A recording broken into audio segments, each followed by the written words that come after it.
J'ai jamais très bien compris les gens, le monde qui m'entoure.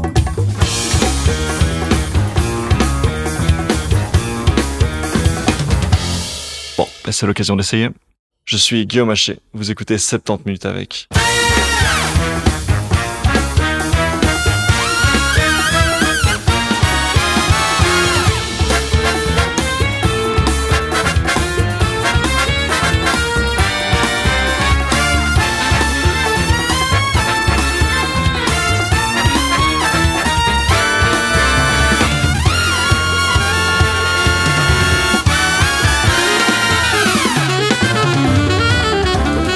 Mais bonjour à vous et bienvenue pour un nouvel épisode de 70 minutes avec, dernier épisode de la saison. Peut-être que vous êtes déjà très loin et que vous m'écoutez depuis l'autre bout du monde, puisque en effet on est déjà mi-juillet. Et comme vous avez pu le voir, j'ai accumulé énormément de retard dans la sortie des épisodes. Et à nouveau, je suis désolé pour ça, mais bon, mieux vaut tard que jamais. Et la bonne nouvelle, c'est qu'on se quitte en beauté avec un très chouette épisode où je suis accompagné de Pierre Oswald, psychiatre et médecin-chef au centre hospitalier Jean Titoca, ici à Bruxelles, pour parler ensemble de paraphilie, de troubles paraphiliques. Donc, autrement dit, on va parler de pratiques sexuelles entre guillemets déviantes. Pensez donc à éloigner les enfants. Bonne écoute!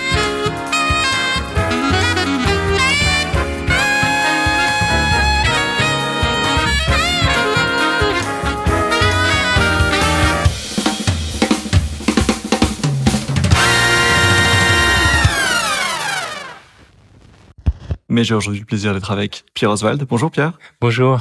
Et d'ailleurs, je n'ai pas posé la question, comment est-ce que vous souhaitez être présenté ? Je dirais d'abord que je suis le directeur médical d'un hôpital psychiatrique, oui. Là où on se trouve actuellement. C'est le centre hospitalier Jean Titoca. C'est un hôpital psychiatrique qui se trouve à Schaerbeek, à Bruxelles, qui accueille à peu près 250 patients et qui a une fonction prioritaire de faire de la psychiatrie médico-légale. C'est ça. Et donc, la psychiatrie médico-légale peut se résumer à dire comment on prend en charge le mieux possible des personnes qui sont là contre leur volonté. Donc, c'est des soins sous contrainte. Donc, une section bien particulière de la psychiatrie, du coup.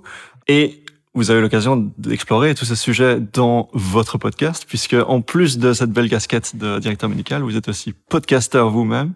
C'est pas comme ça que je vous avais choisi à la base, mais c'était une heureuse surprise de voir que j'allais rencontrer un confrère podcasteur. Et pas concurrent, hein. Pas concurrent, pas non. du tout.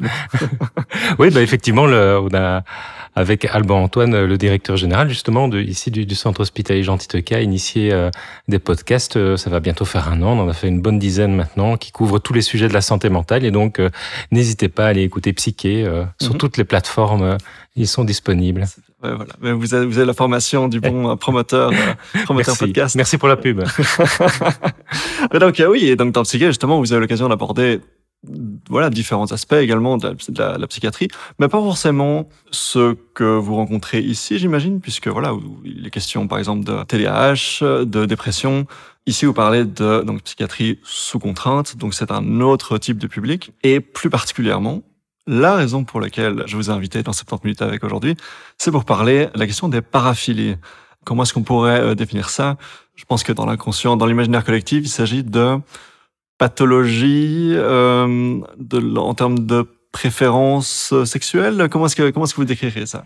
Alors, je vais peut-être répondre déjà en essayant de, si vous voulez bien, de vous corriger, puisque pathologie, déjà, c'est un mot qu'on ne va pas tellement utiliser pour les paraphilies. Alors, j'ai essayé de m'expliquer. Alors, si on devait parler d'une définition des paraphilies, on pourrait dire que c'est un comportement sexuel déviant par rapport aux normes, je dirais, acceptables dans une société ou à une époque donnée. Donc déjà, dans cette réponse, c'est très construit. On pourrait être catégorisé comme ayant une paraphilie dans un contexte et pas du tout dans un autre contexte. Ah, tout à fait. À certaines époques, certains comportements sexuels qu'on considère comme déviants actuellement ne l'étaient pas. Et tout comme on peut tout à fait imaginer que dans certains pays du monde, certains comportements ne sont pas considérés comme déviants. Donc, c'est une notion éminemment culturelle.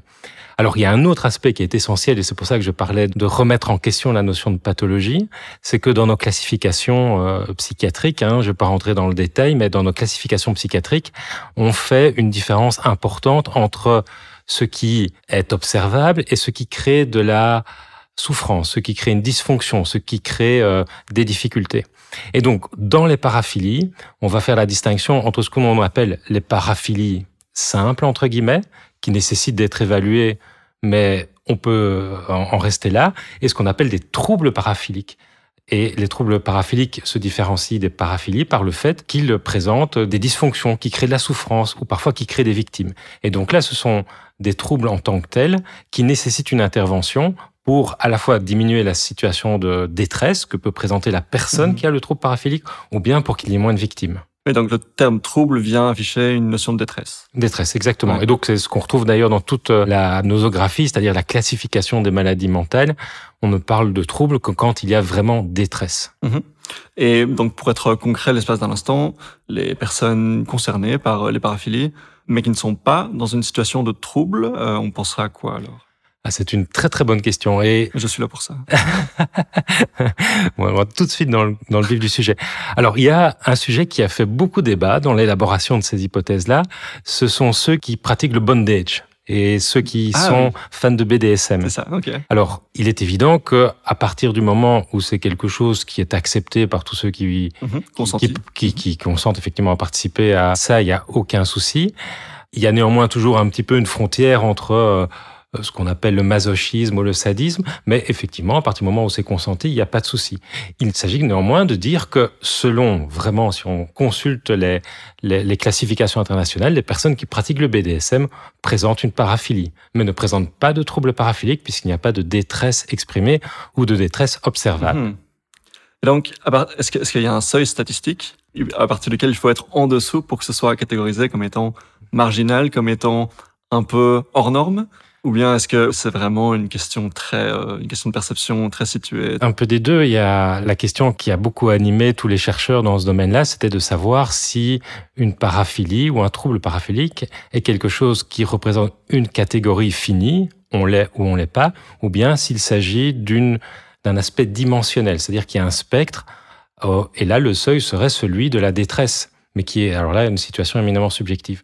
Et j'ai même une petite réponse à vous apporter là-dessus. On a pu démontrer à travers pas mal de travaux que les troubles paraphiliques sont un petit peu à l'extrême d'un spectre dimensionnel qu'à la limite on partage tous. On a tous un petit côté sadique, on a tous un petit côté maso, on a tous un petit côté voyeur ou un petit côté exhibitionniste. Alors évidemment, on n'est pas tous pour autant porteurs d'un trouble paraphilique. On devient porteur d'un trouble paraphilique, comme je le disais, qu'à partir du seuil où il y a souffrance d'un tiers ou détresse personnelle. Mais donc, votre réponse à la question des exemples de personnes concernées par la paraphilie, mais où ça n'est pas un cas de détresse, un cas de trouble paraphilique, ce serait alors un peu tout le monde? Oui, je pense que ça pourrait être un peu tout le monde, et ça pointe un petit peu un des aspects un peu parfois négatifs de la psychiatrie qui... parce qu'elle veut bien faire, a tendance un peu à catégoriser tout le monde. Et c'est un petit peu ce qu'on vit actuellement, où dès qu'il y a un comportement qui est un petit peu différent de la norme, on a tendance à le psychiatriser. Et donc le rôle des psychiatres là-dedans est justement d'essayer le plus possible d'éviter de réduire une personne à un diagnostic ou à un trait de personnalité. Il y a toute une série de comportements, y compris les comportements sexuels, qui sont de l'ordre à la fois du privé, ça c'est évident, mais qui sont de l'ordre aussi de décisions personnelles, et la psychiatrie n'a rien à voir là-dedans. La psychiatrie a longtemps été critiquée pour son côté très normalisateur. Dès qu'on trouve des personnes hors normes, on va essayer de les forcer dans une certaine norme sociale, on va essayer de les forcer dans une norme, même quand il s'agit de... Ici, il ne s'agit pas de pathologie, mais même quand il s'agit de pathologie, il s'agit de vraiment... guérir de force, normaliser, chercher à tout prix la norme. Et donc, vous dites qu'aujourd'hui, on s'éloigne de plus en plus de ça, oui, mais là aussi, c'est un vrai débat, et que parfois, on avance de 2 pas et on recule d'un pas. La question de la psychiatrie par rapport à la société et son côté normatif, ça fait aussi l'objet de vastes discussions. Il faut savoir 2-3 petites choses. La première chose, c'est que la psychiatrie n'est jamais à l'avant-garde. La psychiatrie a souvent cette tendance à suivre un petit peu les évolutions de la société. Il ne faut pas espérer que la psychiatrie soit vraiment à l'avant-garde de conception sociale ou psychologique. Et l'autre chose, c'est qu'il faut toujours, et ça c'est un élément essentiel que nous devons garder en tête, nous psychiatres, c'est qu'on a tendance à nous conférer un pouvoir dans la société qui est d'expliquer de manière rationnelle tous des aspects irrationnels. Pourquoi on fait du mal à des gens ? Pourquoi on tient des propos un peu bizarroïdes ? Eh bien, dans la recherche, un peu dans la quête éperdue qu'on a tous de savoir pourquoi on en arrive à parfois commettre des comportements complètement incroyables, eh bien on fait un peu appel au psychiatre qui lui va un peu tendance à réduire la personne peut-être à une pathologie, un trouble. Et donc là, c'est un piège dans lequel il faut surtout éviter de tomber, puisque le psychiatre ne peut pas donner des causes, ne peut pas expliquer tous les comportements. Ce n'est qu'une discipline médicale qui peut reconnaître à certains égards ou dans certaines situations des troubles psychiatriques. Je suis impressionné par la rapidité avec laquelle vous arrivez à exprimer tout ça. On voit que vous êtes habitué aux présentations et aux podcasts. Oui, mais c'est encore une occasion supplémentaire d'écouter Psyché, effectivement. On va essayer de le placer le plus en plus souvent au cours de cette interview. Voilà, on a bien précisé qu'effectivement, la question des paraphilies, voilà, relativement un petit peu tout le monde, comme vous le disiez. On va peut-être, dans le cadre de cet échange, s'intéresser en particulier aux cas les plus remarquables, disons, notamment les questions de troubles paraphiliques. Donc, vous citiez l'exemple du bondage qui n'était pas un trouble paraphilique, puisqu'effectivement, a priori, les gens sont plutôt consentants et plutôt bien dans leur peau à ce niveau-là. Des exemples, alors, intéressants de troubles paraphiliques, des exemples plus remarquables. Alors, je vais être très... didactique peut-être, comme j'essaye de l'être apparemment depuis le début de l'émission, c'est que les classifications internationales décrivent un certain nombre de troubles paraphiliques qui, parce qu'ils ont fait l'objet d'études un peu plus fouillées, sont considérés comme à peu près tous les experts comme étant des troubles paraphiliques en tant que tels. Alors, on peut les passer tous en revue, mais je citerai peut-être 2 troubles paraphiliques qui sont peut-être plus fréquents. Alors, je vais même en citer 3. Le premier, c'est évidemment la pédophilie, avec le trouble pédophilique, qui est peut-être le trouble paraphilique dont on parle le plus actuellement. On a parlé de bondage. Dans certains cas, le sadisme sexuel est un trouble en tant que tel, ça génère une vraie excitation sexuelle de la part de l'auteur, et puis alors une détresse importante, parfois chez l'auteur, il faut le reconnaître, mais surtout chez la victime. Et puis alors, il y a aussi des choses dont on a l'impression qu'il s'agit finalement de choses assez drôles ou assez anecdotiques, mais ça peut à la fois provoquer des traumas. Et dans un deuxième temps, c'est fréquent, ce sont les notions d'exhibitionnisme et de voyeurisme. Ah oui, ok.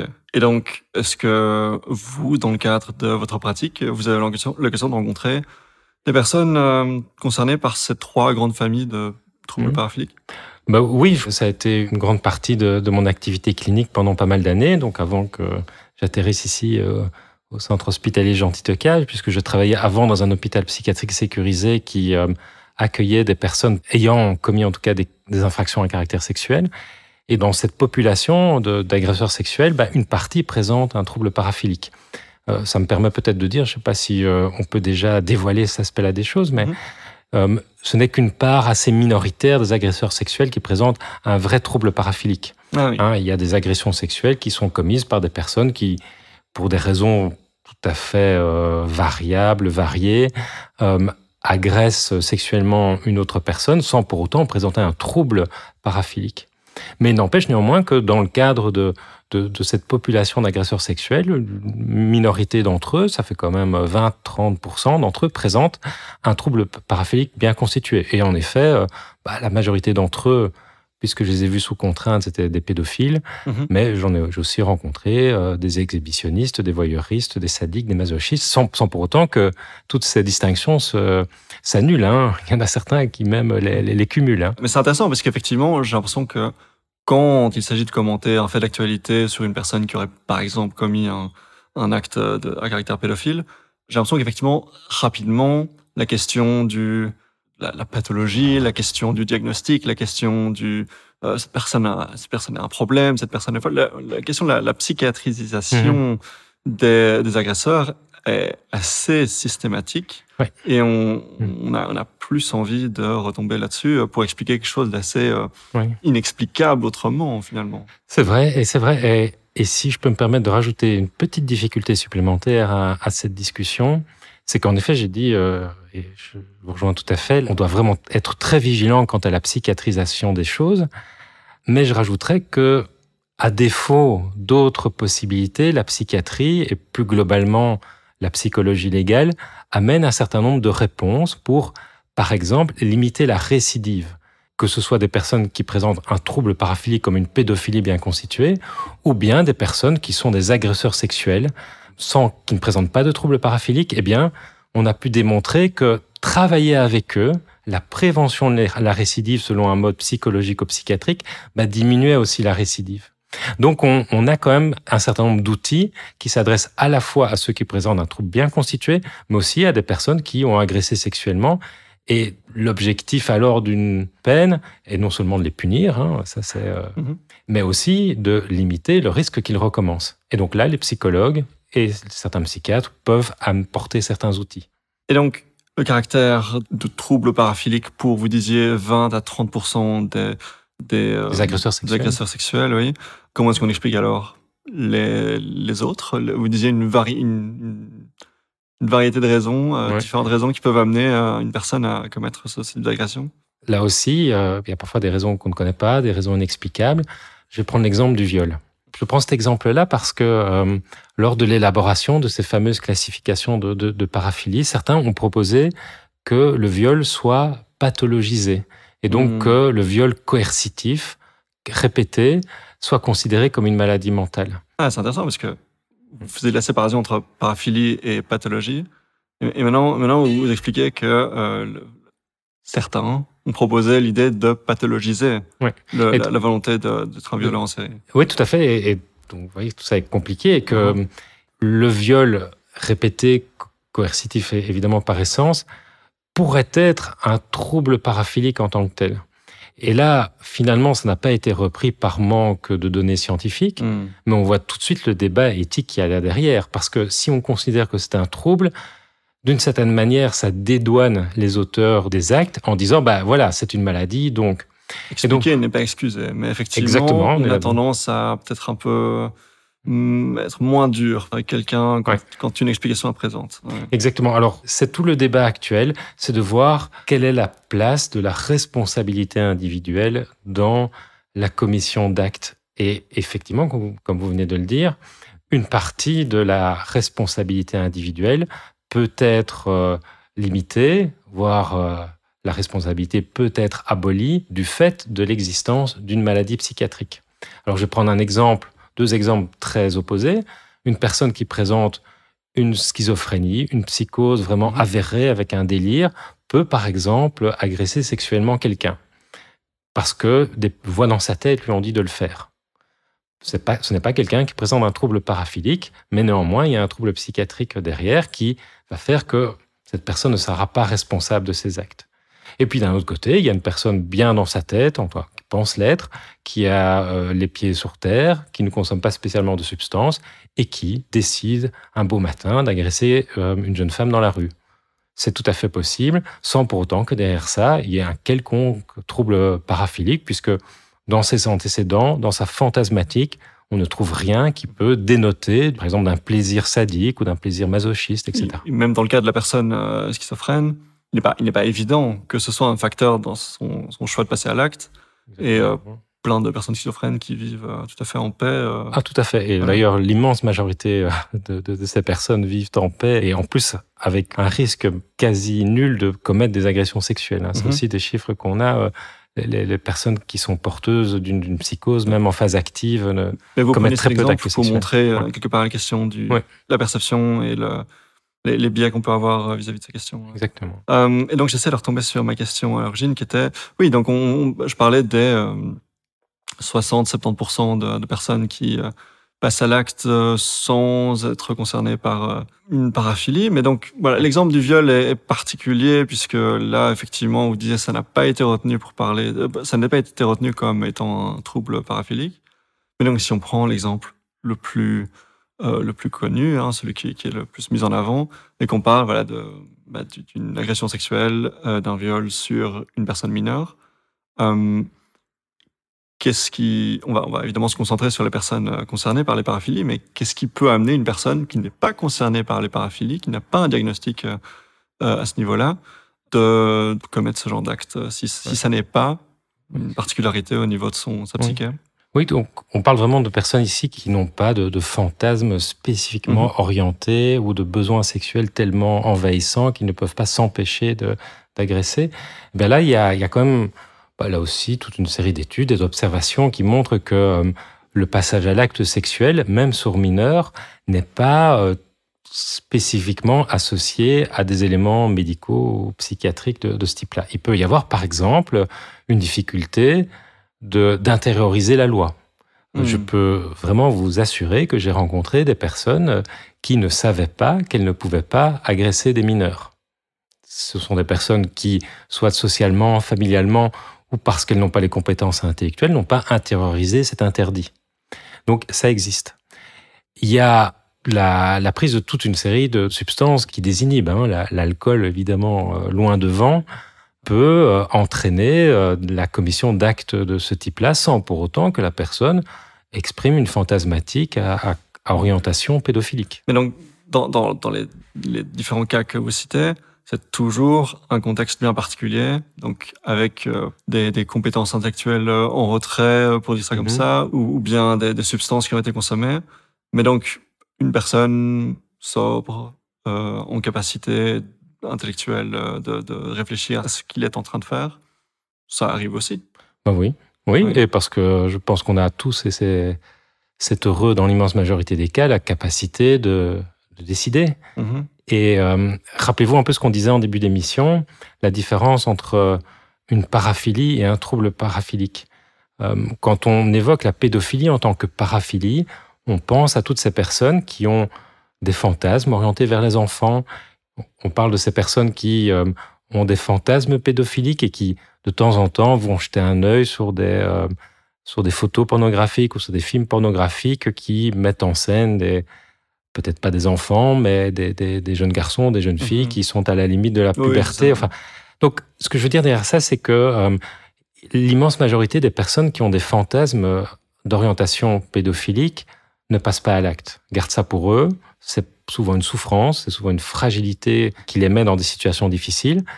Mais il y a cette contrainte sociale heureuse, il y a la peur du gendarme, il y a toute une série de craintes ou de morale qui font que ces gens ne passent pas à l'acte.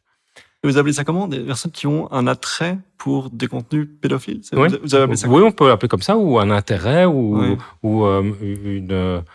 qui sont orientés vers ce type de contenu, ça existe. Alors, maintenant, d'ailleurs, le nouveau code pénal définit que la consultation d'images à caractère pédopornographique est en soi un délit. Donc, ça met déjà la barre un petit peu plus loin. Mais au travers de ça, je veux vraiment insister sur le fait qu'il y a une grande différence à effectuer entre ceux qui pensent à faire des choses, qui nourrissent leur fantasme de ça, de ceux qui passent à l'acte. Et il n'y a pas de lien évident entre le fait de mûrir une fantasmatique pédophile et le passage à l'acte. Tout est possible. Il y a des personnes qui développent une fantasmatique assez impressionnante autour de fantasmes déviants d'allure pédophilique, mais qui passent jamais à l'acte. Et puis alors, on a des gens qui jamais n'ont nourri une fantasmatique pédophilique et qui, là aussi, pour des raisons que j'ai un petit peu évoquées, passent à l'acte sans pour autant, ni avant ni après, avoir la moindre envie de nourrir leur fantasmatique de relations sexuelles avec des enfants. Et donc, vous expliquez qu'il n'y a pas de rapport, de lien de cause à effet entre ce genre de fantasme, ce genre d'attrait? Je vous coupe, désolé, mais il y a quand même un petit fil rouge. Il faut bien reconnaître que dans la plupart des cas, les personnes qui passent à l'acte sur des enfants, dans le cadre d'un trouble pédophilique, ont quand même nourri leur fantasmatique au travers, par exemple, de la consultation d'images pédopornographiques. Donc, il y a quand même des étapes qui sont en général présentes. Ce sur quoi je voulais insister, c'était que ces étapes ne sont pas toutes systématiques, naturelles, et que chaque cas étant différent, on peut avoir de tout. Il n'y a pas d'équivalence entre quelqu'un qui consommerait, qui aurait ce genre de fantasme, et quelqu'un qui passe à l'action. Oui, quand même. Alors, tout petit peu nuancé, c'est que c'est une question qui fait l'objet de recherches encore actuellement. Les experts s'entretuent là-dessus. Donc, est-ce que la consultation d'images pédopornographiques pousse à l'acte pédocriminel ou pas? Est-ce que ça les apaise de regarder certaines vidéos, de regarder certaines images? Là, pour le moment, les études vont dans tous les sens. Donc, on ne sait pas encore réellement répondre à cette question. Ce qu'on peut faire, c'est quand même observer que une majorité, je dis bien une majorité de personnes qui présentent un trouble paraphilique pédophilique sont quand même passées par la phase de consultation d'images. Petite question très accessoire, mais ce genre d'études, il y a une difficulté à les mener. Ah oui, ça c'est très compliqué. Oui, puisqu'on peut difficilement exposer des personnes à ce genre de contenu tout en respectant la loi. Oui, ben ça aussi, vous appuyez sur un élément qui est essentiel dans notre domaine, c'est que on manque vraiment beaucoup d'études. Alors, effectivement, on ne va pas lancer des études qu'on appelle prospectives, c'est-à-dire mettre les personnes en situation et les observer. Alors, on a certains échappatoires. Le premier, c'est de faire des études rétrospectives. Donc, c'est-à-dire qu'on interroge beaucoup les personnes qui ont commis des délits de ce type-là et on essaie de comprendre leur parcours et ça fait l'objet de multiples études. Et puis alors, il y a aussi maintenant l'utilisation de l'intelligence artificielle, l'utilisation d'avatars aussi sur écran. C'est-à-dire qu'on peut exposer des personnes qui présentent un trouble paraphilique à des avatars d'enfants qui sont dénudés, par exemple. C'est assez étonnant, mais ça généré se fait. par intelligence artificielle. Oui, tout à fait. Et donc, on se dit que éthiquement, mais déjà, pour que ces algorithmes puissent générer ce genre d'images, faut qu'elles aient été exposées à faut qu'elles ont un dataset sur lequel s'entraîner, non? Exactement. Et ça, c'est un sujet qui est particulièrement discuté en Europe. Utiliser ce genre d'outil type intelligence artificielle qui doit lui-même s'entraîner sur du contenu existant. Par contre, au Canada ou aux États-Unis, il y a un peu moins de freins à ce type d'usage où les études qui vont dans ce sens-là, c'est-à-dire des études d'exposition à des images générées par l'intelligence artificielle, ce genre d'études est mené, je dirais pas facilement, évidemment, mais quand même fait un peu plus fréquemment que chez nous en Europe.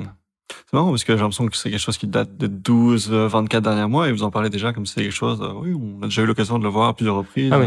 Alors, l'intelligence artificielle est effectivement intervenue plus récemment, mais j'ai toujours en tête... Il y a quelques années, une équipe canadienne qui était venue nous présenter des avatars de jeunes enfants nus pour pouvoir travailler avec nos délinquants sexuels. Des avatars donc générés quoi en 3D comme un jeu vidéo? C'est généré en 3D par jeu vidéo. D'accord. Mais ces avatars effectivement commençaient à être réalistes d'ailleurs, et ça créait un certain trouble dans ceux qui les regardaient, moi y compris. Je trouvais ça quelque peu malsain. Depuis lors, les avatars se sont évidemment améliorés, développés, et là où on pouvait vraiment faire la différence avec une situation réelle, c'est évident, petit à petit, on se rapproche de situations réelles. Alors, je sais que je digresse à chaque question que je pose, mais est-ce que quand vous dites ça, en fait, ça donne l'impression...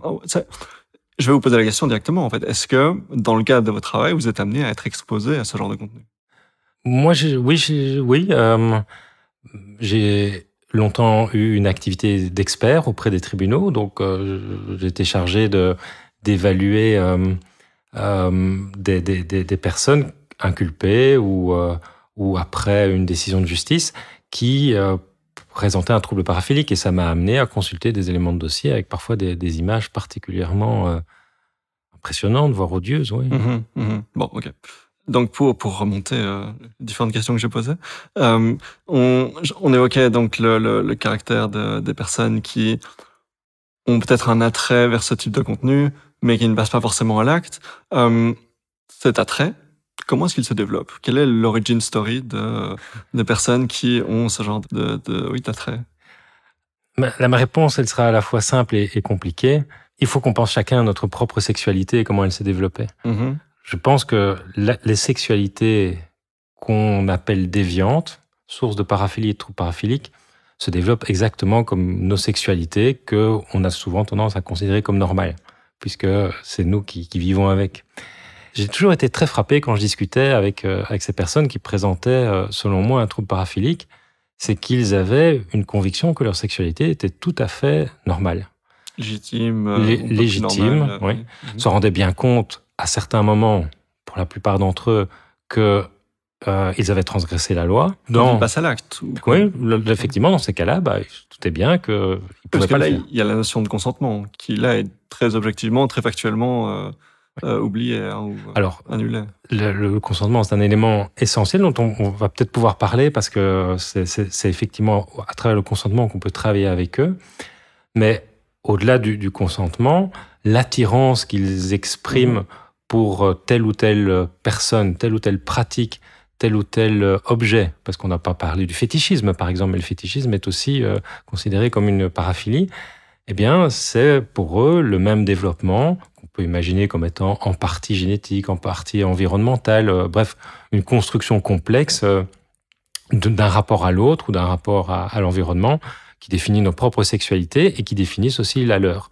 Donc, dans la construction, je pense que c'est un modèle qui, globalement, il y a toujours des exceptions bien sûr, qui globalement est un modèle de développement assez normal, je dirais, du développement d'une sexualité. Alors, à ça, je vais quand même ajouter quand même 2-3 points. Certains auteurs et certains psychanalystes nous disent, OK, il y a peut-être un développement qu'ils considèrent comme normal, mais nous considérons qu'il y a des stades de développement auxquels ces personnes se sont arrêtées. Puisque selon certaines théories, on passe finalement par un certain nombre de stades un peu sadiques, un peu maso. Quand on est un jeune adolescent, on a tendance à être un peu voyeuriste. Et donc, ce que nous disent certains auteurs, c'est que au-delà du développement en tant que tel, il y a peut-être des arrêts qui ont été un peu prolongés chez ces gens. Vous avez prononcé le mot psychanalyse. Directement, moi, me fait demander si ce genre de conclusion est très scientifique ou si c'est avant tout une thèse. C'est une thèse, mais qu'il faut tout à fait considérer avec beaucoup d'intérêt. On peut poser la question. Maintenant, est-ce que ça a été vérifié? Non. Non, ça n'a pas été vérifié, en particulier parce que la psychanalyse, en tout cas, on va parler de la psychanalyse la plus classique, se prête peu à une méthodologie scientifique. C'est clair.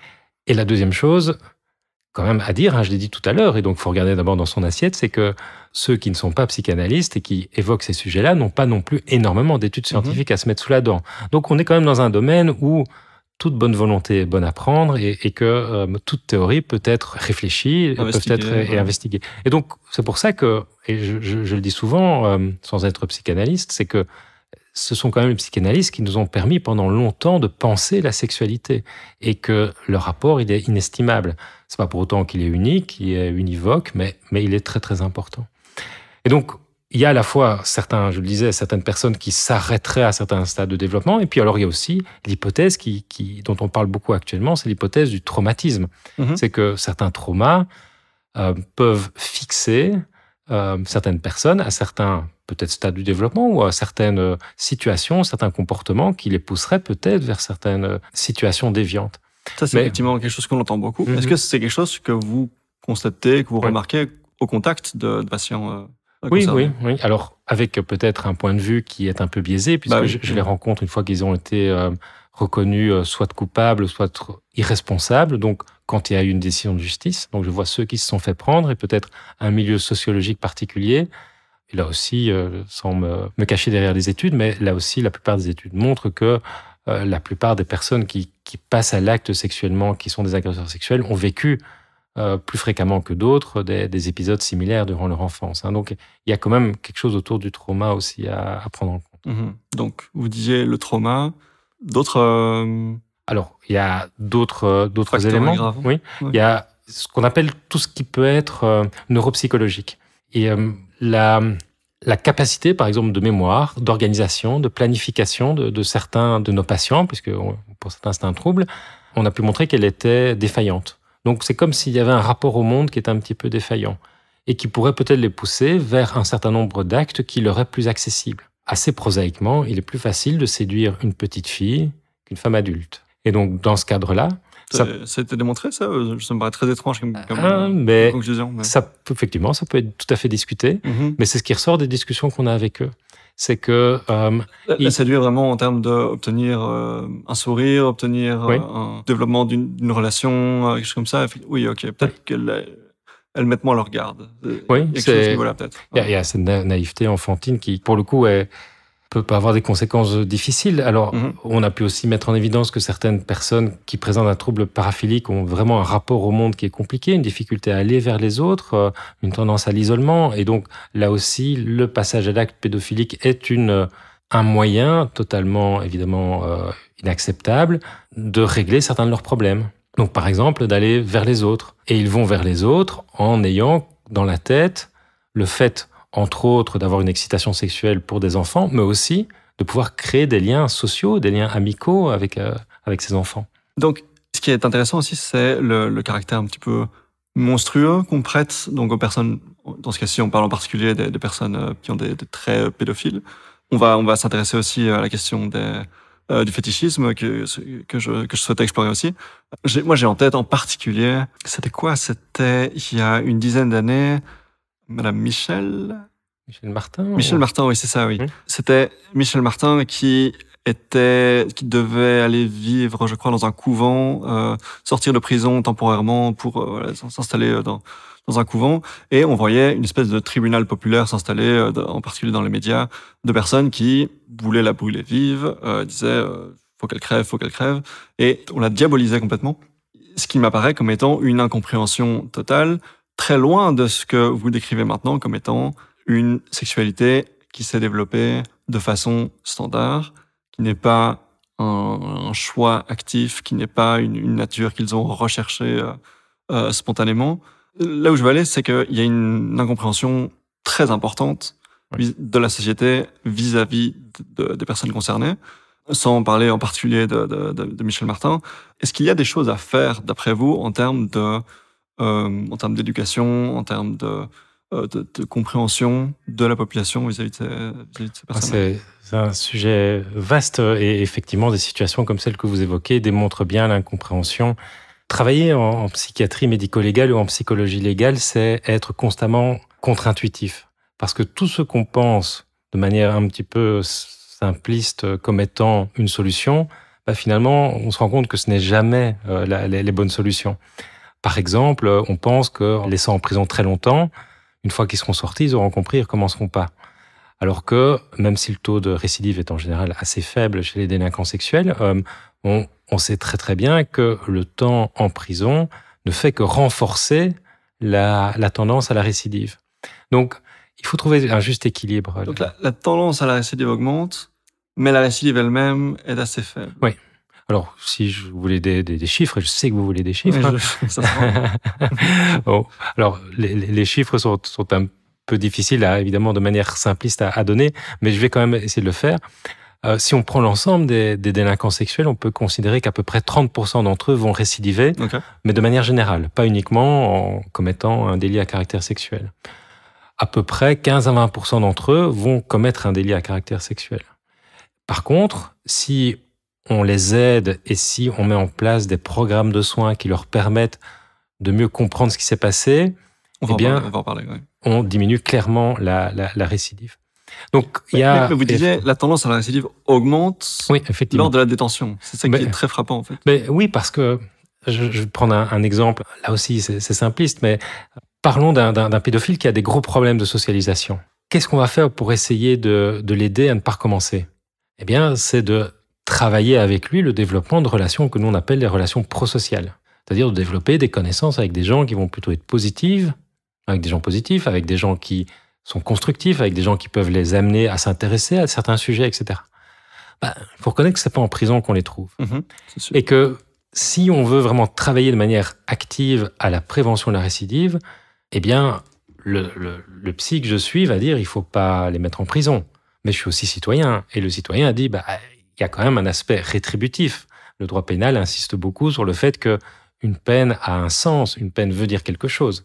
Et donc, c'est cette tension constante entre la peine nécessaire, que peut-être le citoyen appelle de ses voeux, pas moi spécialement, mais enfin voilà, le citoyen lambda l'appelle de ses voeux, et d'un autre côté, la nécessité de travailler sur le risque de récidive. Et je le répète, c'est pas en prison qu'on travaille le mieux.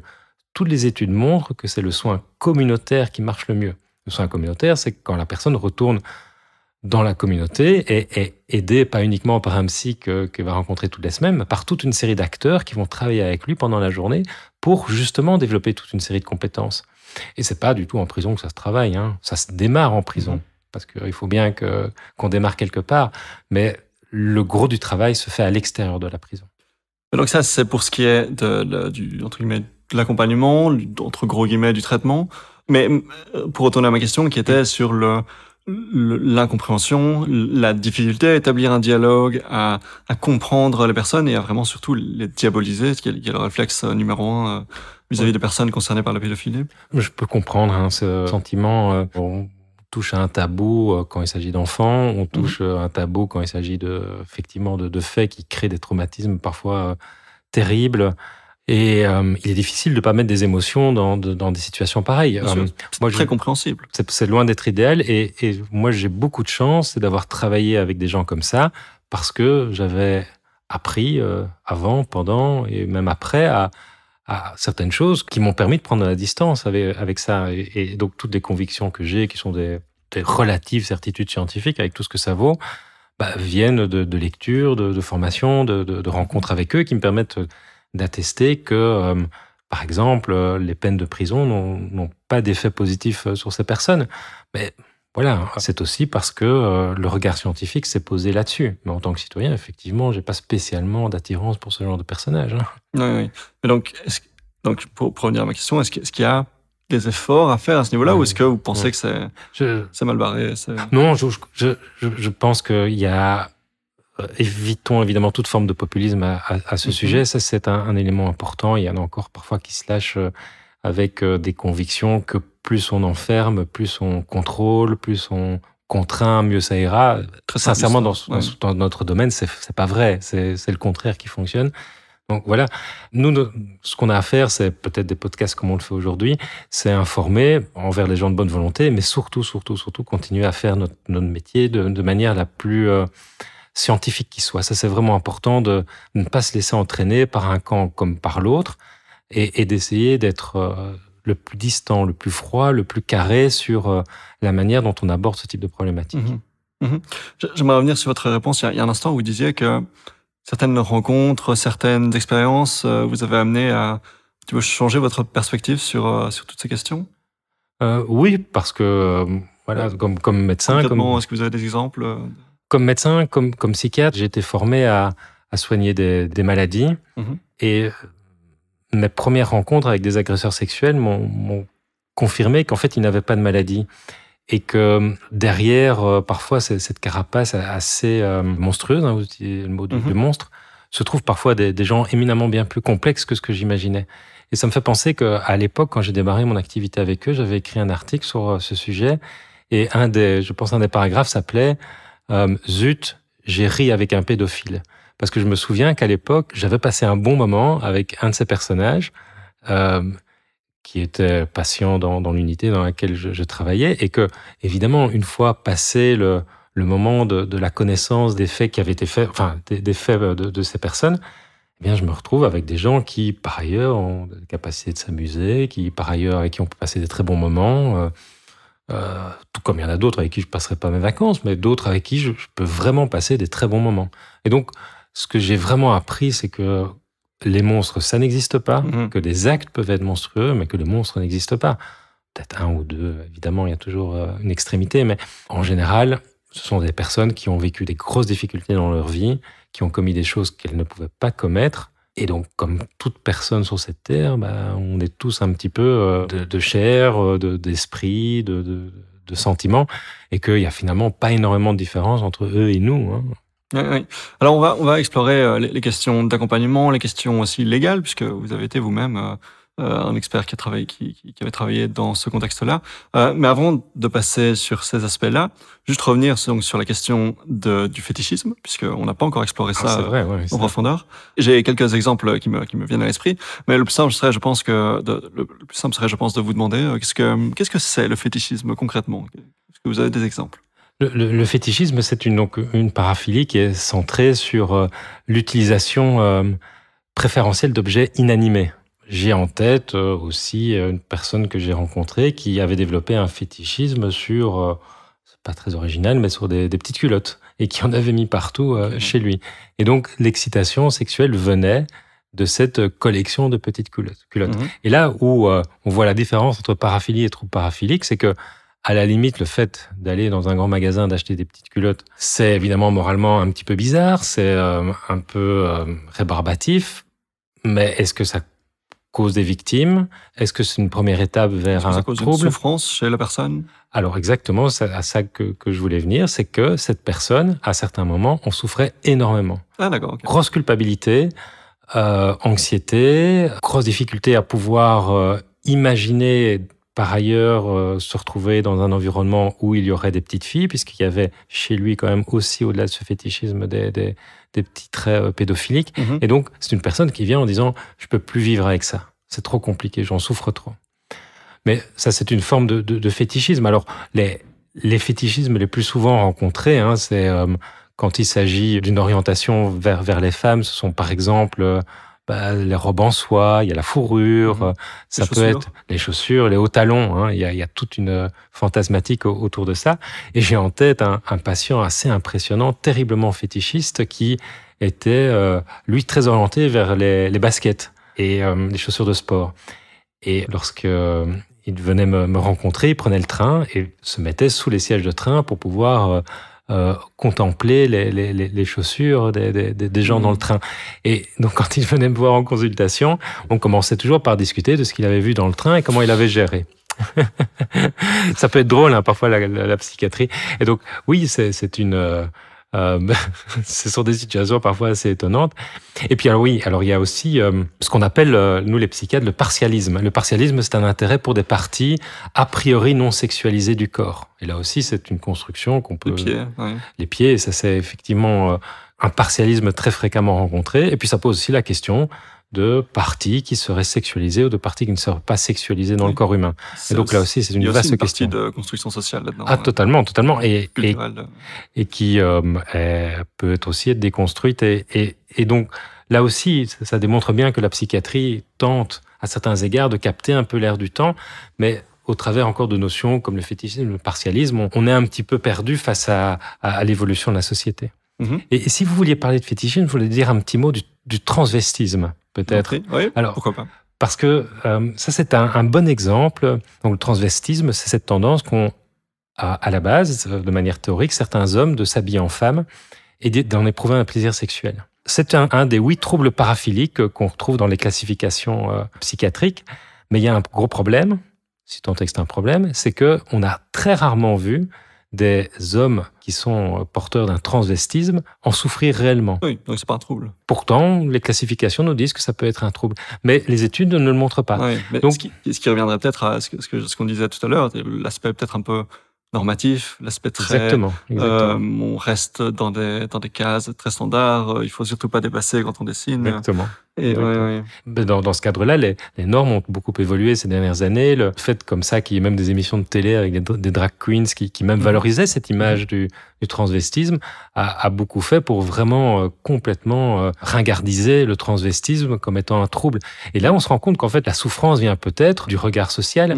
Moi, j'ai en tête une personne qui s'habille en femme, qui pouvait sortir que le soir très très tard pour être sûr de rencontrer personne dans la rue, pour éviter d'être rejeté. Alors, peut-être que dans 10, 15, 20 ans, on admettra ce type de comportement sans le moindre problème et ça partira lors de nos classifications sans faire de bruit.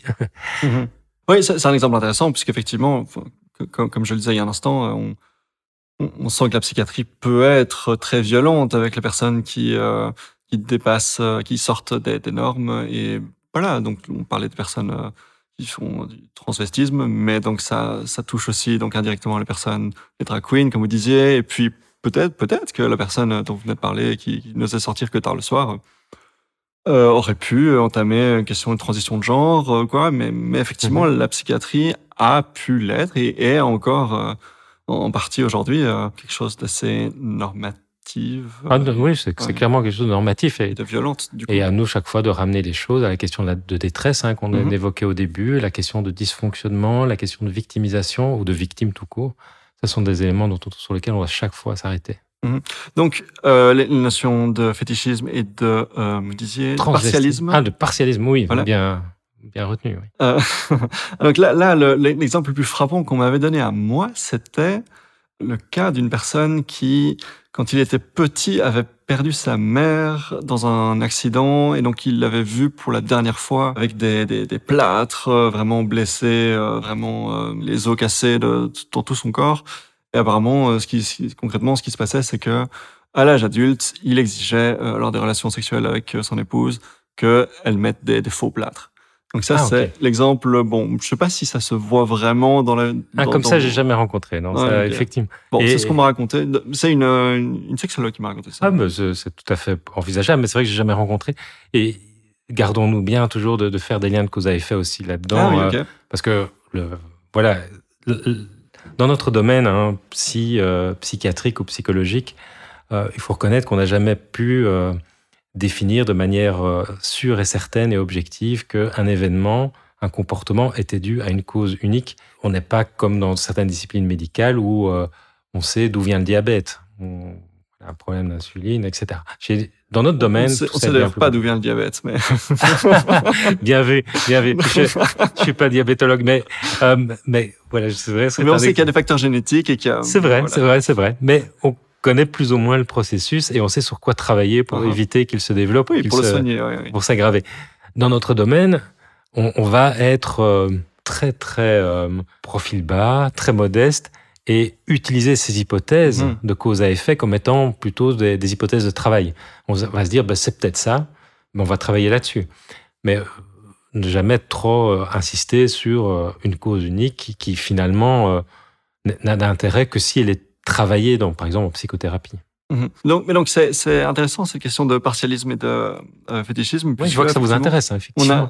C'est un petit segment sur notre interview, mais ce qui est intéressant, c'est particulièrement le fait que on a du mal à imaginer quelqu'un en souffrance, quelqu'un qui, vous avez donné l'exemple de la personne qui vivait très mal, le fait d'avoir ce fétichisme sur les petites culottes. Là, on voit que la souffrance vient en tout cas dans le cas que vous avez donné, surtout encore une fois, de la norme sociale et de ce qui est considéré comme étant normal ou anormal. Là où, dans les exemples de paraphilie, comme la pilophilie par exemple, il y a évidemment aussi la question de la norme sociale, mais il y a surtout la question du consentement, là où elle se pose beaucoup moins sur la question de fétichisme et de partialisme. Et d'ailleurs, c'est ce que les classifications, là aussi, le fameux DSM, parce que je parle des classifications, mais le DSM qui est notre boussole un peu, nos psychiatres, insiste beaucoup sur cette notion de consentement. Et quand le consentement n'est pas présent, on est vraiment plus, je dirais, dans cette approche de trouble. Quand je parlais du passage de la paraphilie au trouble paraphilique, ce qui fait le passage de l'un à l'autre, c'est la notion de détresse, c'est la notion aussi de victime. Et donc, pour qu'il y ait une victime, il faut qu'il n'y ait pas eu de consentement. En tout cas, dans ça, c'est un certain nombre de cas. Mais clairement, l'absence de consentement définit pour la médecine le passage d'une paraphilie au trouble paraphilique. Et c'est aussi ça qui définit aussi le délit, le crime.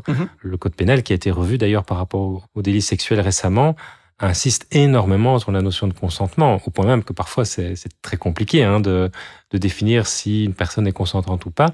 Mais néanmoins, le droit dans le code pénal et la médecine, dans notre classification entrant dans le DSM, définissent le consentement comme étant le pivot entre le normal et le pathologique, entre ce qui est légal et ce qui est illégal.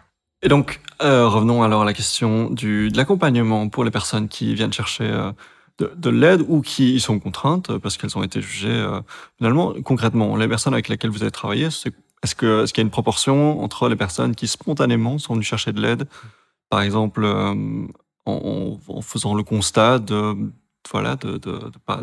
paraphilie ou d'une déviance sexuelle avec laquelle ils auraient du mal à vivre, par rapport aux personnes qui sont contraintes à travailler avec vous pour soigner un trouble? Je crois que je suis un peu biaisé par ça, parce que j'ai commencé mon activité directement dans une population médico-légale qui était déjà sous contrainte et à qui on imposait un suivi chez moi ou une hospitalisation dans mon service. Donc, j'ai vu une immense majorité de personnes sous contrainte. J'ai vu quelques personnes qui venaient me voir vraiment pour des plaintes spontanément, j'en ai déjà vu.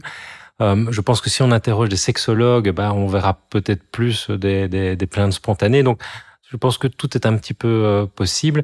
Moi, j'ai vraiment plus cette vision quand même de la paraphilie comme étant, et du trouble paraphilique comme étant une obligation de soins. C'est plutôt ce type de clientèle et de patientèle que j'ai. Donc un biais de sélection parmi les personnes que vous avez eu l'occasion de rencontrer. Mais est-ce que vous pouvez parler de travaux que vous menez donc avec ces personnes pour, on l'a déjà un petit peu évoqué avant, pour essayer de les aider donc à déjà ne plus passer à l'acte, les aider à peut-être travailler sur leur mal-être. Sur quoi est-ce que vous travaillez avec ces personnes? On peut faire évidemment plein de choses. Je vais essayer d'être bon et d'en dire 4. Allez-y. La première chose, c'est ce que vous venez de dire, c'est de travailler sur tout ce qu'il y a autour. Qu'est-ce qui fait qu'on passe de fantasme à l'acte? Ça peut être de l'anxiété, ça peut être de la consommation de substances. Donc ça veut dire que là, on va avoir une approche, je dirais, plus plus classique d'un point de vue psychiatrique. On traite quelqu'un qui est anxieux, on traite quelqu'un qui a une dépendance alcoolique, on traite quelqu'un qui a une dépression. Donc, ce genre de choses, on peut le faire. La deuxième méthode, c'est ce qu'on appelle le cycle de l'addiction. C'est qu'on va un petit peu greffer sur ce type de situation ce qui se passe un peu dans les addictions. C'est-à-dire qu'on va considérer que des passages à l'acte sexuel sont un peu comme une personne qui consomme de l'héroïne, qui consomme de l'alcool, qui consomme du cannabis, et qu'il passe par ce que nous, psy, on appelle le cycle d'addiction, c'est-à-dire une période où on n'est pas bien, où on se dit que le produit va nous aider à aller mieux, on passe par une période de recherche du produit, on consomme, ça va un petit peu mieux, puis le cycle se réamorce. Et donc, il y a quand même un pan du traitement des délinquants sexuels qui utilise ce cycle de l'addiction, mais qui est pas super efficace. En tout cas, seul, c'est pas super efficace. J'en ai déjà dit 2. Le troisième, c'est la notion d'hypersexualité. On peut aussi aborder la sexualité déviante, les paraphilies, le passage à l'acte, en considérant qu'il s'agit d'une mauvaise gestion, d'une difficulté à gérer une sexualité débordante. Et donc, on se retrouve face à des patients qui nous disent je pense à ça toute la journée. J'ai une libido débordante, je dois avoir plusieurs relations sexuelles par jour, ou bien je passe des heures à me masturber en ayant des pensées impures, que sais-je. Et donc, là, il y a aussi une approche qui est, pour schématiser, peut-être plutôt médicamenteuse et qui permet globalement d'améliorer les choses. Ça, c'est la troisième. Et puis la quatrième, qui est loin d'être exclusive des autres, parce que j'aborde les choses schématiquement, tout ça peut se cumuler, c'est ce qu'on appelle les programmes de soins. Et ça, c'est vraiment les choses qui ont le plus d'efficacité.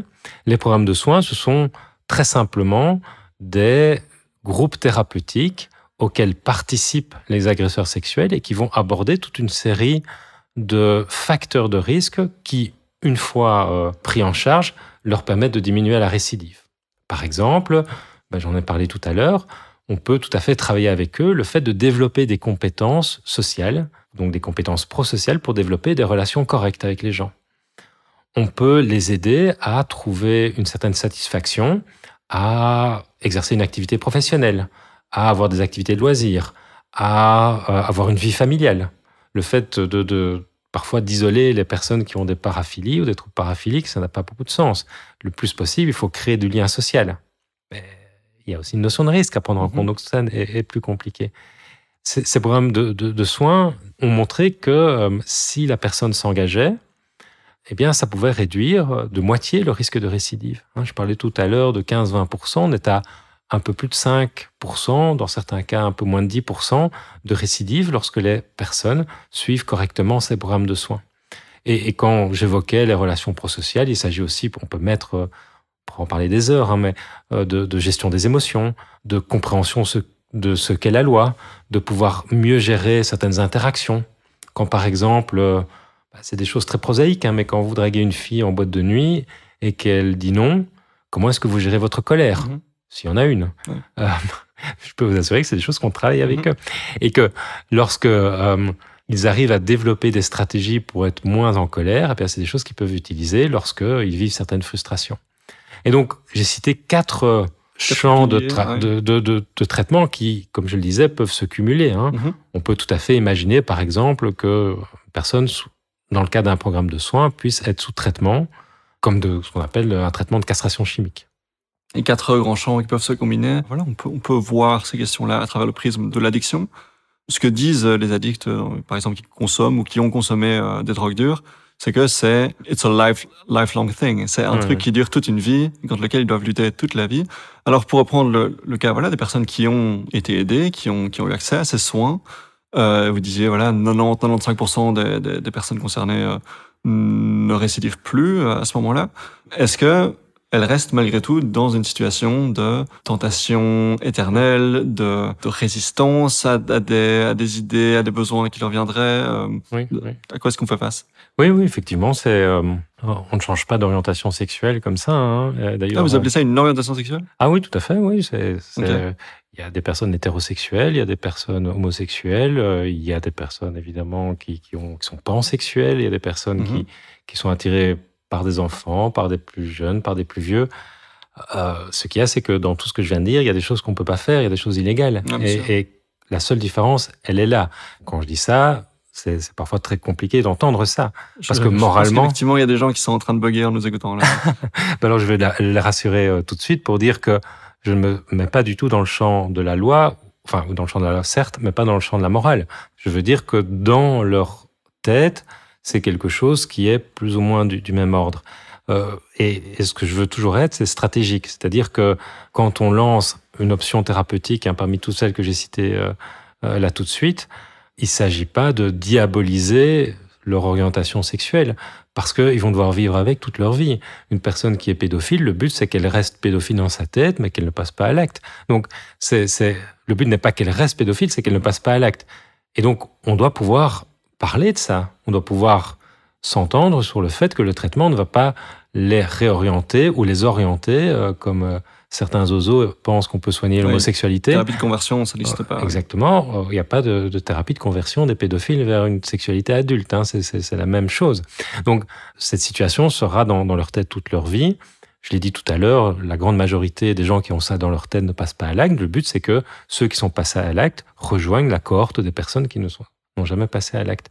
Et donc, effectivement, c'est plus peut-être de tentation, c'est plus de pensées qui sont parfois douloureuses parce qu'elles ne peuvent pas être assouvies, mais c'est normal parce qu'on ne peut pas faire ça, parce que ça crée des victimes, ça crée des traumatismes, et donc on ne le fait pas. Mais c'est pour ça qu'il faut parfois les accompagner longtemps. Ou bien, il y en a certains qui, assez relativement rapidement, mais on parle quand même en mois ou en petites années, développent suffisamment de compétences, de stratégies pour être suffisamment solide, et là, le suivi peut s'arrêter. Stratégie comme quand elles font face, par exemple, à une image ou une rencontre ou qui déclenche quelque chose chez elles, quelle est la stratégie, quel est le réflexe à avoir dans ce cas-là? Alors là, on revient vraiment dans les modèles de thérapie cognitivo-comportementale où les personnes font l'apprentissage de comportements qui leur permettent de juguler leur...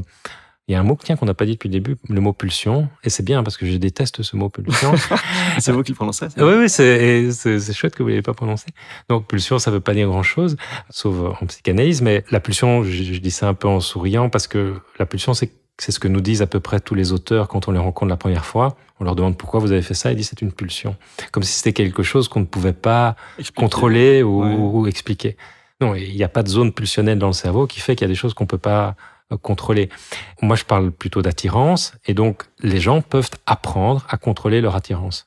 Et ça, s'ils le font correctement, ce qu'eux, ils appellent une pulsion, ça devient une attirance, et que cette attirance, il faut apprendre à la contrôler. Apprendre à contrôler, oui. Donc, c'est pas très concret, en fait, comme stratégie. Je peux être très concret. Oui, allez-y. Alors, une chose qu'on fait, par exemple, avec certaines personnes, c'est leur demander des devoirs. Donc, ils viennent nous voir lors d'une première séance. Donc, imaginons un programme de soins où, entre deux séances, donc le groupe se réunit, on identifie les moments où c'est compliqué.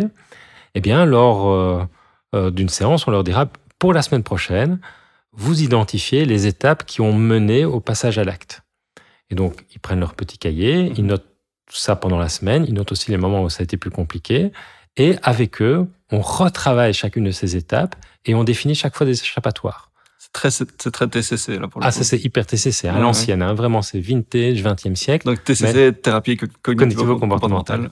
Mais ça marche plutôt bien, et là, évidemment, je prends un exemple un petit peu, là aussi, un peu schématique, mais chacune de ces étapes va être l'occasion, par exemple via des jeux de rôle, de pouvoir créer chez eux un nouvel apprentissage. Dans nos modèles thérapeutiques, on dit toujours une chose que là aussi certains pourraient considérer comme étant un peu incompréhensible, mais je vais essayer d'expliquer, c'est que le passage à l'acte criminel, c'est un apprentissage. On apprend à devenir criminel. On apprend parce qu'on a des relations pro-criminelles, parce que certains nous disent qu'on peut le faire, parce qu'on pense qu'on peut le faire. Moi, je pense vraiment un peu de manière rousseauiste, que finalement, on n'est plutôt pas des méchantes personnes quand on est, mais que petit à petit, certains s'orientent vers la voie criminelle parce que c'est à certains moments plus simple, plus facile, ça leur apporte plus de bénéfices, etc., etc. Y compris dans la délinquance sexuelle. Donc, le délit sexuel est en soi une certaine forme d'apprentissage. Donc, ils apprennent à agresser sexuellement pour pouvoir atteindre certains objectifs, et ce, de manière plus simple que s'ils utilisaient d'autres moyens. Notre idée, c'est que le fait de sortir de ce comportement-là, c'est aussi un apprentissage. Donc, on va désapprendre certaines choses. Et donc, l'exemple du cahier, des petites notes, de manière très thérapie cognitivo-comportementale, en effet, un peu classique, c'est un moyen parmi d'autres pour leur inculquer de nouveaux schémas de pensée. Il y a un truc qui marche aussi pas mal, c'est la psychoéducation. Et ça peut paraître là aussi un peu étonnant, mais l'éducation sexuelle, comme celle qu'on a eue ou qu'on devrait avoir à l'école, c'est des choses que pour eux, la plupart du temps, ils n'ont pas eues. Donc, il faut leur expliquer comment fonctionne le système reproducteur chez l'homme, chez la femme. Ce sont des choses, j'ai entendu des choses étonnantes, des personnes qui ne savaient pas ce qu'était un vagin, qui ne savaient pas que le vagin était séparé du système urinaire, par exemple. C'est des choses que j'ai... C'est pas si rare que ça. Les hommes qui sont persuadés que ça vient du même trou, voilà, il y a des lacunes dans notre système d'éducation. C'est vraiment... Une information de ce type-là permet vraiment aux personnes aussi de constituer finalement un corpus de connaissances qui participe évidemment, pas de manière définitive bien sûr, mais qui participe à une meilleure connaissance de soi, des autres, et donc à la prévention de la récidive. Ça, c'est pour ce qui est la question de l'accompagnement, la question des personnes donc qui doivent entre guillemets contrôler une addiction au cours de leur vie, pour appeler ça comme ça, pour voir ça sous le prisme à travers le prisme de l'addiction, ou en tout cas finalement c'est réprimer une orientation sexuelle, pour reprendre vos termes. Oui, on peut dire ça, réprimer dans le sens de pouvoir en canaliser les éventuelles conséquences comportementales en tout cas. Oui. C'est ça. Et donc on n'a pas encore parlé finalement de la question judiciaire, la question pénale. Donc vous disiez que vous étiez appelé comme expert au sein du tribunal. Donc c'était quoi? C'était au pénal? Oui, c'est au pénal. Alors, il y a de très bons psychiatres qui travaillent au civil. Moi, je ne connais pas ce domaine-là. Mais au pénal, on est de plus en plus souvent amené à donner un avis au moment du travail, par exemple, pendant l'enquête. Le juge d'instruction demande un avis d'un psychiatre. Ça peut se faire parfois de manière aiguë ou bien pendant le temps de la détention préventive. Un juge d'instruction ou même un juge peut demander un avis d'un psychiatre quant à le trouble psychiatrique que présenterait la personne qui a commis certains actes, à caractère sexuel ou pas d'ailleurs. Et donc notre mission dans ces moments-là, c'est d'évaluer la responsabilité en fait de la personne. Est-ce que c'est une personne qui était pleinement en mesure de décider ce qu'elle a fait ou ce qu'elle n'a pas fait? Est-ce qu'au moment des faits, elle était en capacité? Est-ce qu'elle présentait un trouble mental? Est-ce qu'elle était responsable en fait de ces actes? Et donc ça, c'est une mission importante qui peut être interrogée dans le cadre évidemment des troubles paraphiliques, parce que on a beaucoup de questionnements sur le fait que est-ce que le fait de présenter un trouble paraphilique peut permettre d'abolir la responsabilité?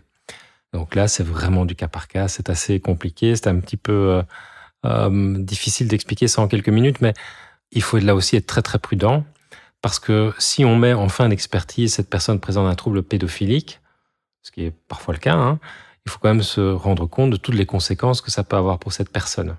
Puisque si elle n'est pas condamnée, mais plutôt internée, c'est-à-dire considérée comme irresponsable de ses actes... Ça peut arriver C'est arrivé, oui. Un petit peu moins maintenant, mais dans le décours de l'affaire Dutroux, beaucoup de personnes qui présentaient un trouble paraphilique ont été internées. Eh bien, on se retrouve devant une situation qui est éminemment difficile, puisque on ne peut, a priori, les libérer que quand on a traité le problème. Mais traiter le problème, comme on l'a dit ici tout au long de l'émission, on ne peut pas traiter le fond du problème. On peut traiter les comportements qui sont induits par le fond du problème. Et donc, c'est chaque fois de la négociation avec les tribunaux, avec la personne aussi, qui doit mordre sur sa chic et pouvoir démontrer que son comportement a changé.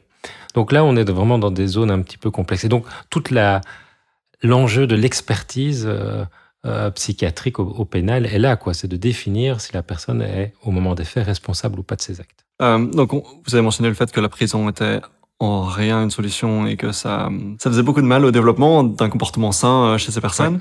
Ouais. Concrètement, une personne donc qui serait condamnée pour une agression sur un ou une mineure, condamnée à combien d'années en prison? Qu'est-ce que vous observez en fait en termes de développement de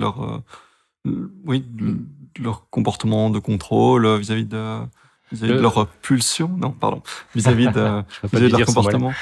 Là, on est dans une attitude, là, encore un paradoxe, où, comme je le disais, l'enfermement, la coercition est en général plutôt un facteur qui aggravant. J'hésitais à dire aggravant parce que je me dis que pour certains, ça n'augmente ou ça n'augmente pas, ça diminue pas les risques de récidive. Mais globalement, en effet, c'est pas une excellente chose que de les enfermer. Je parle d'un point de vue de nouveau de risque de récidive simplement. Et d'un point de vue médical aussi. Ouais. D'un point de vue médical aussi. Par contre, c'est quand même une manière de pouvoir capter un certain nombre de personnes à qui on peut proposer quand même, et parfois imposer. Je parlais de programme de soins. Ouais. Ils sont sur place, c'est en prison, ils peuvent être leur libération conditionnelle peut être liée au fait, par exemple, de suivre ces programmes de soins. Et ça, je dirais que c'est plutôt une bonne chose, parce que si on peut capter un certain nombre de personnes avec des outils efficaces qui permettent de diminuer la récidive, c'est plutôt pas mal que de pouvoir les cibler et leur faire passer toutes ces stratégies thérapeutiques. Est-ce que vous avez déjà fait face à des personnes qui, donc face à dans une situation où ils sont contraints de suivre un programme de soins, n'ont vraiment pas envie ou n'acceptent pas du tout la notion que c'est un comportement inacceptable Oui, j'en ai déjà rencontré. Alors, ça pose la question de ce que nous, on appelle les comorbidités, c'est-à-dire quels sont les troubles à côté de ça qui peuvent peut-être justifier d'une tendance au mensonge, d'une tendance à la manipulation. Donc, je pense évidemment aux personnalités antisociales, voire psychopathiques aussi. Il y en a quand même quelques-uns. Mais j'aimerais quand même insister sur le fait que on a développé des stratégies et des méthodes, comme par exemple l'entretien motivationnel, pour amener une personne à s'intéresser à sa propre vie, à s'intéresser à ses déviances. C'est pas facile d'aller vers quelqu'un et lui dire écoutez, on pense que vous êtes pédophile.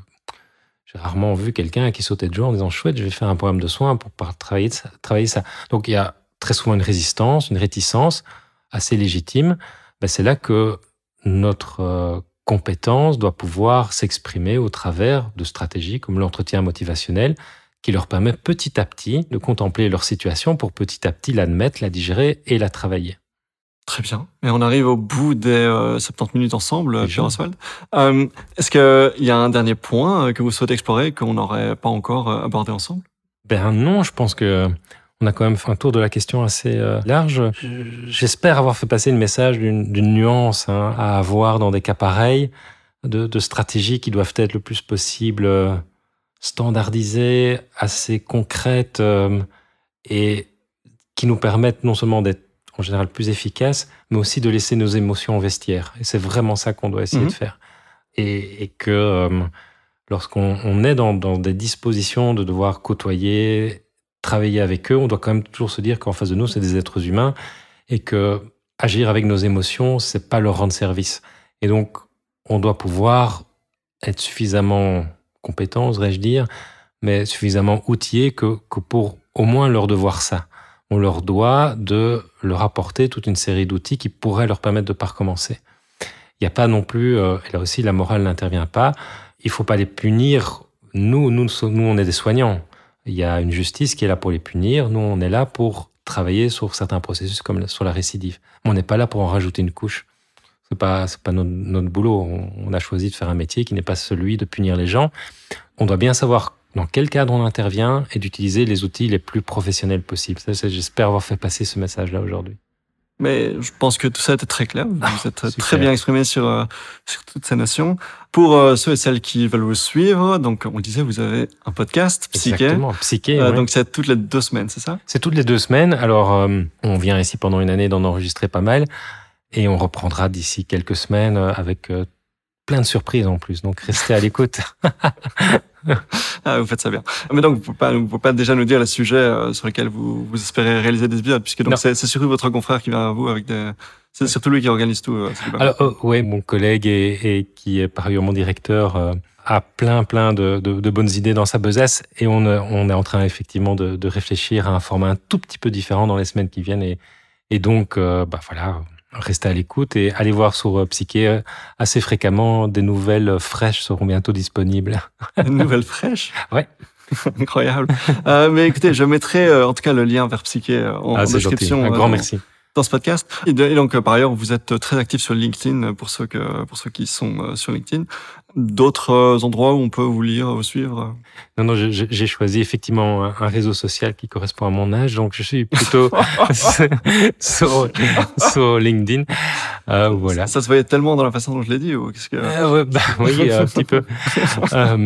Mais puis on peut pas tout faire non plus. Non, si des personnes sont éventuellement intéressées, qui n'hésitent pas à taper mon nom sur LinkedIn, et en général, je centralise un petit peu mes activités sur ce réseau social. Super. Mais écoutez, Pierre, merci beaucoup pour ces un grand merci à vous. Et on se retrouve en septembre pour un prochain épisode. À très bientôt, au revoir.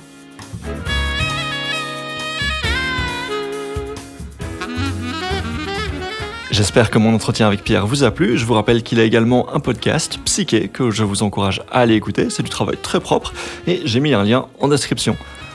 Voilà, c'était donc le dernier épisode de cette saison. Je sais, c'est triste, en particulier quand on sait qu'il y a eu énormément de trous dans cette saison et voilà, pas énormément d'épisodes. Mais la bonne nouvelle, c'est que premièrement, je vous ferai un épisode bonus en solo dans les semaines qui vont suivre, un petit édito, c'est devenu un peu une tradition à ce stade. Je risque de parler de changements que je compte mettre en place dans la production de 70 minutes avec l'utilisation d'intelligence artificielle notamment, et parler plus globalement des nouveautés qui sont prévues. Il y en a plusieurs avec, attention, le fait que je travaille maintenant avec un monteur, ce qui devrait beaucoup aider, beaucoup accélérer l'apparition des épisodes. Je vous dis donc à très bientôt, on se retrouve dans quelques semaines et puis début septembre pour de nouvelles interviews. Gros bisous et surtout, prenez soin de vous.